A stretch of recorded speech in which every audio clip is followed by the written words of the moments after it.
Сәлеметсіңдер ме балалар? Бүгін 56-шы сабақта біз жаңа тақырып жиындарды құру және жіктеу және жиындардың таңбаларын өтетін боламыз.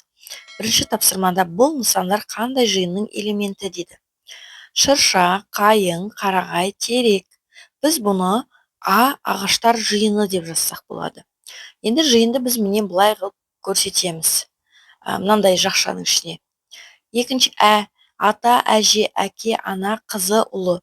Бұны біз отбасы жиыны деп, жиынның ішіне ата, әже, әке, ана, қызы, ұлы деп көрсетеміз. Жиында сызғыш, қалам, қарындашты біз оқу құралдар жиыны деп, осы жиынның ішіне көрсетсек болады екен. Енді екінші тапсырмада бізге математика сөзіндегі әртүрлі әріптер жиыны. Әрпі жиынына тиесілі. Жазылуы деп жазамыз, мынандай таңбамен.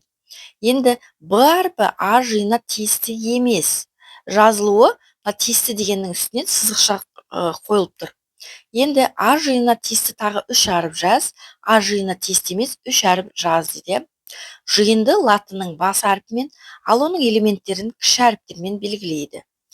Мына таңба элементтердің жиынға тиісті екенін, ал үстінен сызылған сызық элементтердің жиынға тиісті емес екенін білдіреді. Енді осы таңбаларды пайдаланып біз жиынына тиісті 3 әріп жазайық. Біз айттық әрпі жиынына тиісті дедік. Енді т әрпі жиынына тиісті, и әрпі жиынына тиісті, к әрпі жиынына тиісті. Енді тиісті емес.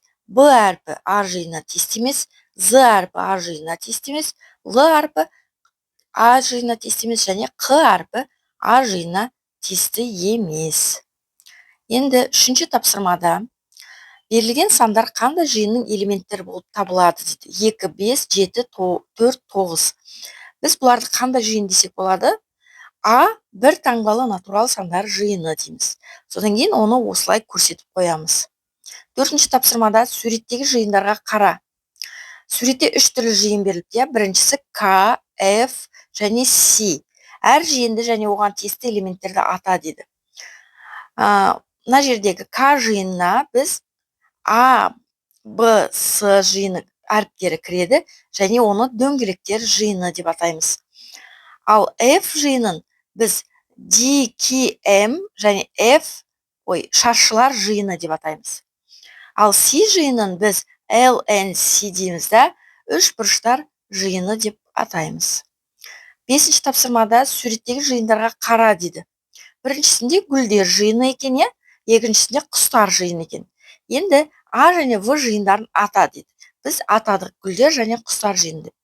Осы екі жиынның элементтерінің санын салыстыр дейді. Енді санайық.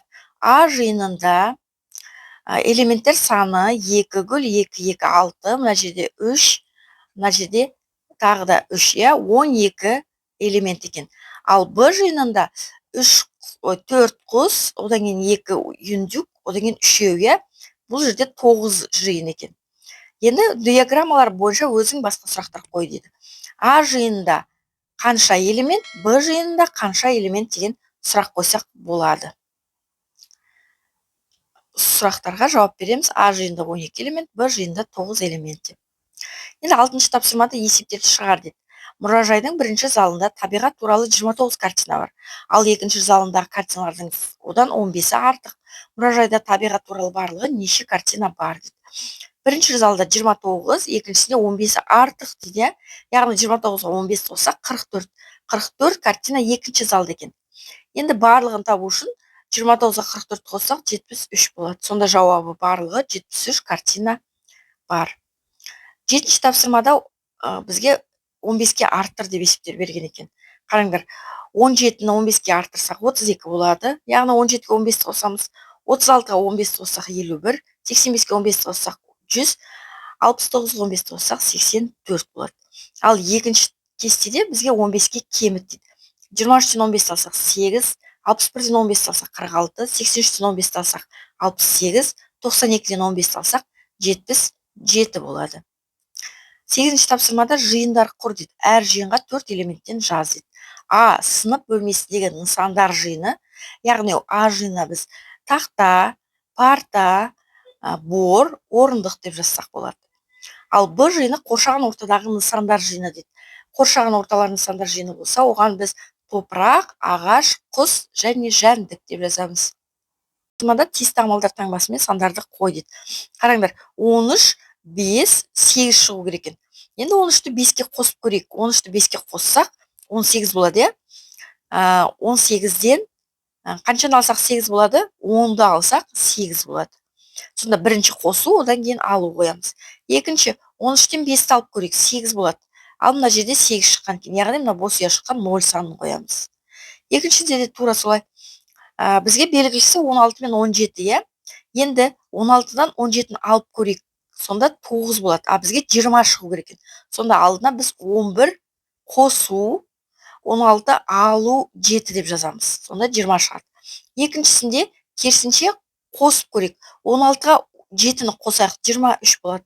Ал бізге 20 шығу керек. Сонда қандай саннан 23-ті алсақ 20 шығады?